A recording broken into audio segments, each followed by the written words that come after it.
Una vez que David y Saúl terminaron de hablar, Jonatán entabló con David una amistad entrañable, y llegó a quererlo como a sí mismo. Saúl, por su parte, tomó a David a su servicio, y desde ese día, no lo dejó volver a la casa de su padre. Jonatán hizo un pacto con David, porque lo quería como a sí mismo. Jonatán se quitó el manto que llevaba puesto, y se lo dio a David. También le dio su túnica, y aun su espada, su arco y su cinturón. Cualquier encargo que David recibía de Saúl, lo cumplía con éxito, de modo que Saúl lo puso al mando de todo su ejército, con la aprobación de los soldados de Saúl y hasta de sus oficiales.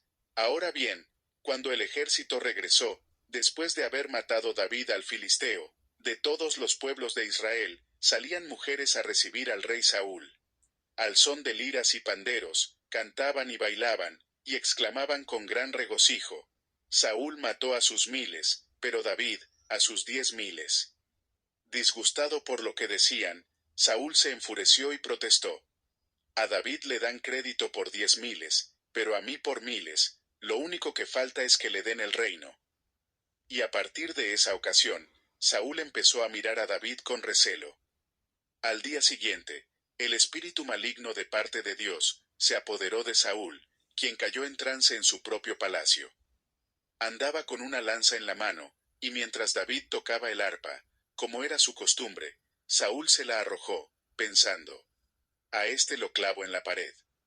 2 veces lo intentó, pero David logró esquivar la lanza. Saúl sabía que el Señor lo había abandonado, y que ahora estaba con David. Por eso tuvo temor de David, y lo alejó de su presencia, nombrándolo comandante de 1000 soldados para que dirigiera al ejército en campaña. David tuvo éxito en todas sus expediciones, porque el Señor estaba con él.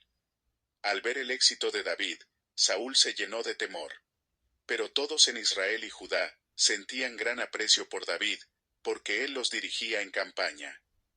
Un día Saúl dijo a David: aquí tienes a Merab, mi hija mayor. Te la entrego por esposa, con la condición de que me sirvas con valentía, peleando las batallas del Señor. Saúl pensaba: será mejor que no muera por mi mano, sino a mano de los filisteos. Pero David respondió: ¿quién soy yo? ¿Y quiénes son en Israel mis parientes, o la familia de mi padre, para que yo me convierta en yerno del rey?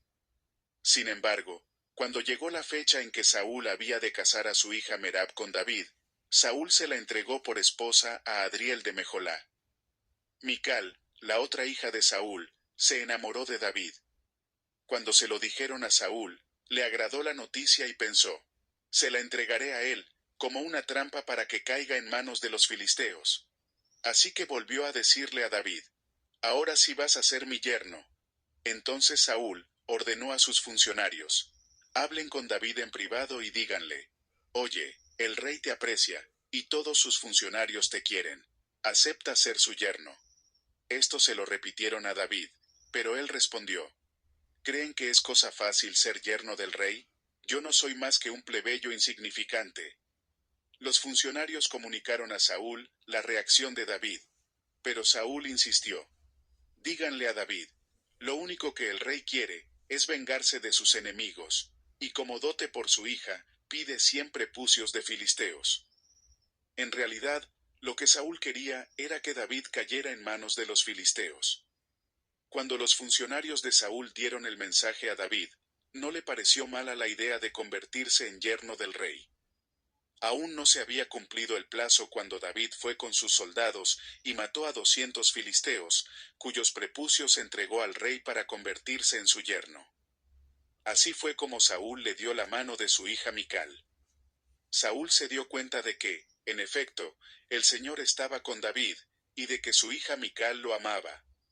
Por eso aumentó el temor que Saúl sentía por David, y se convirtió en su enemigo por el resto de su vida.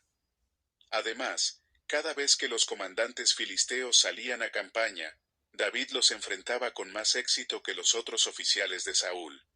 Por eso llegó a ser muy famoso. Pero como Jonatán le tenía tanto afecto a David, le advirtió: mi padre Saúl está buscando una oportunidad para matarte. Así que ten mucho cuidado mañana. Escóndete en algún sitio seguro y quédate allí. Yo saldré con mi padre al campo donde tú estés, y le hablaré de ti. Cuando averigüe lo que pasa, te lo haré saber.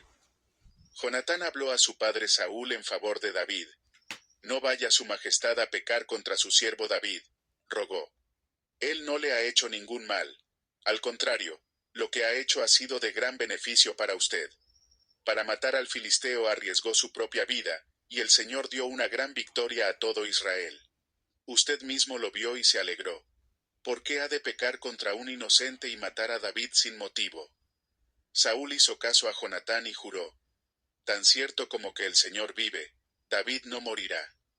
Entonces Jonatán llamó a David, y después de contarle toda la conversación, lo llevó ante Saúl, para que estuviera a su servicio como antes. Volvió a estallar la guerra. David salió a pelear contra los filisteos, y los combatió con tal violencia, que tuvieron que huir. Sin embargo, un espíritu maligno de parte del Señor se apoderó de Saúl. Estaba sentado en el palacio, con una lanza en la mano.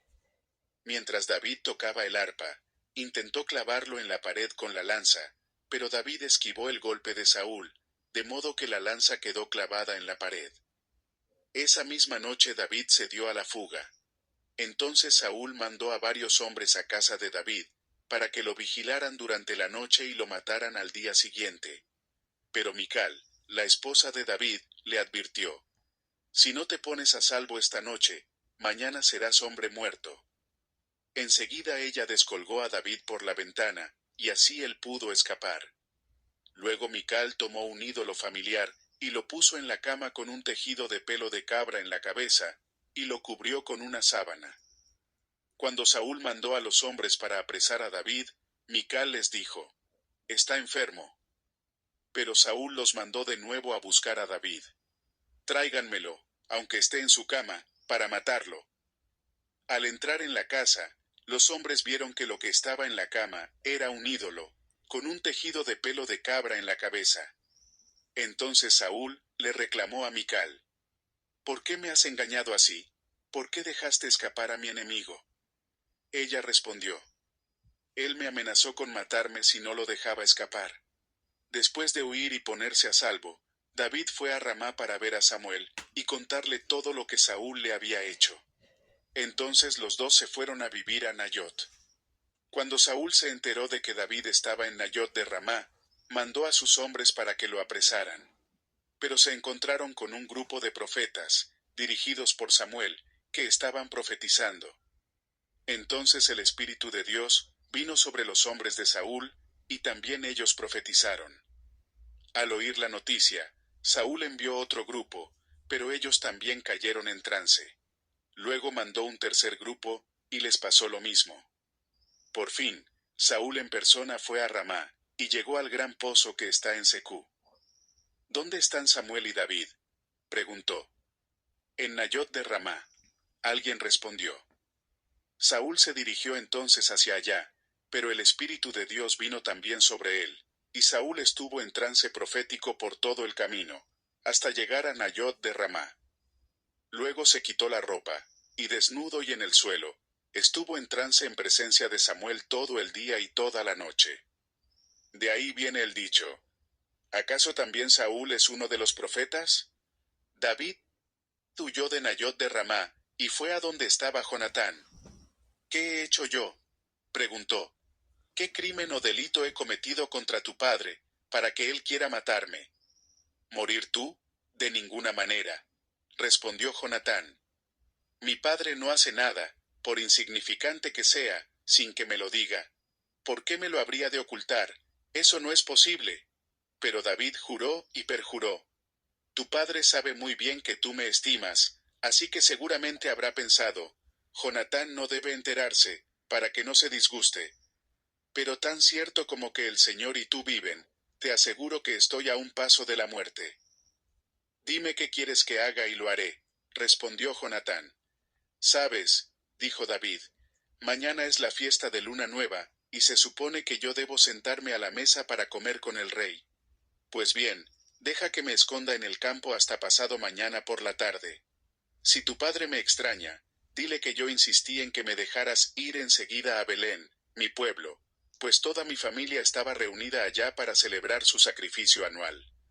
Si él responde que está bien, entonces no corro ningún peligro. Pero si se enfurece, con eso sabrás que ha decidido acabar conmigo. Ya que en presencia del Señor has hecho un pacto conmigo, que soy tu servidor, te ruego que me seas leal. Si me consideras culpable, no hace falta que me entregues a tu padre. Mátame tú mismo. No digas tal cosa, exclamó Jonatán. Si llegara a enterarme de que mi padre ha decidido hacerte algún daño, ¿no crees que te lo diría? David preguntó. Si tu padre te responde de mal modo, ¿quién me lo hará saber?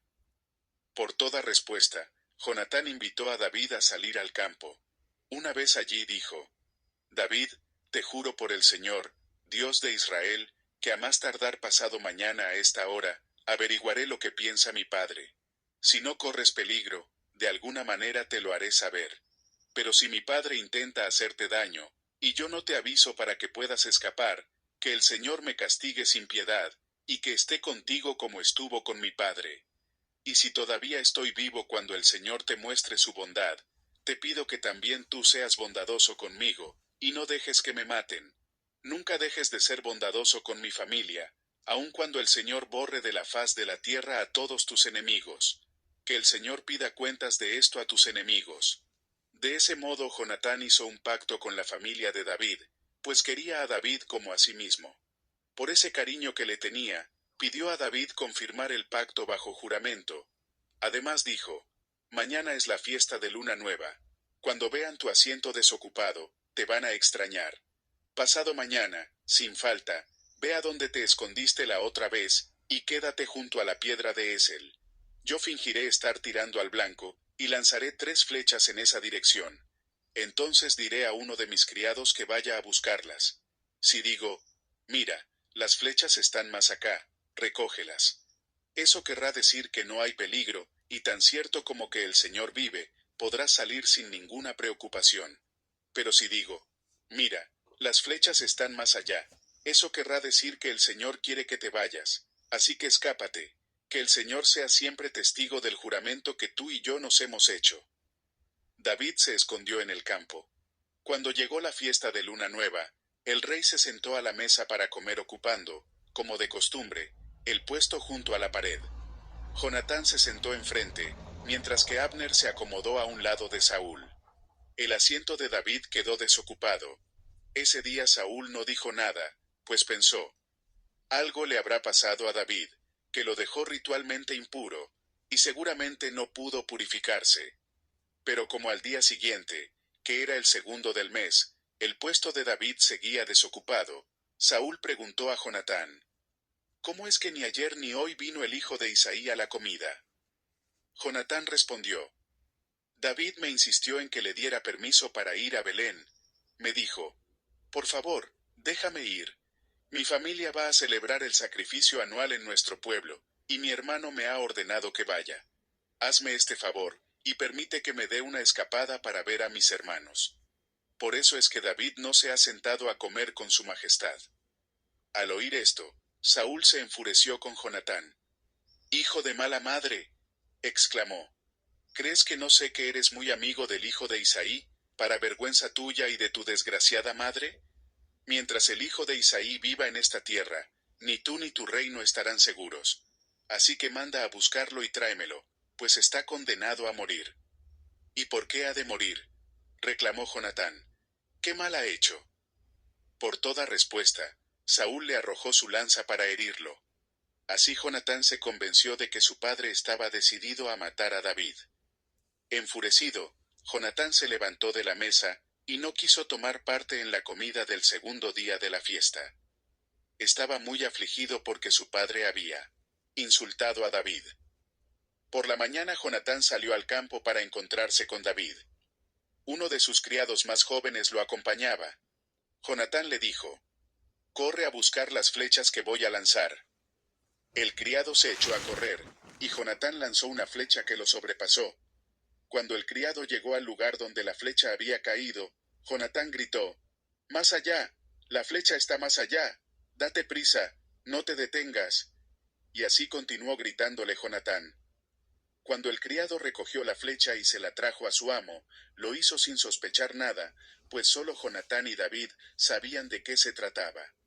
Entonces Jonatán dio sus armas al criado. Vete, dijo, llévalas de vuelta a la ciudad. En cuanto el criado se fue, David salió de su escondite, y luego se postró 3 veces con su rostro en tierra. Enseguida se besaron y lloraron juntos, hasta que David se desahogó. Puedes irte tranquilo, dijo Jonatán a David, pues los dos hemos hecho un juramento eterno en nombre del Señor, pidiéndole que juzgue entre tú y yo, y entre tus descendientes y los míos. Así que David se fue, y Jonatán regresó a la ciudad.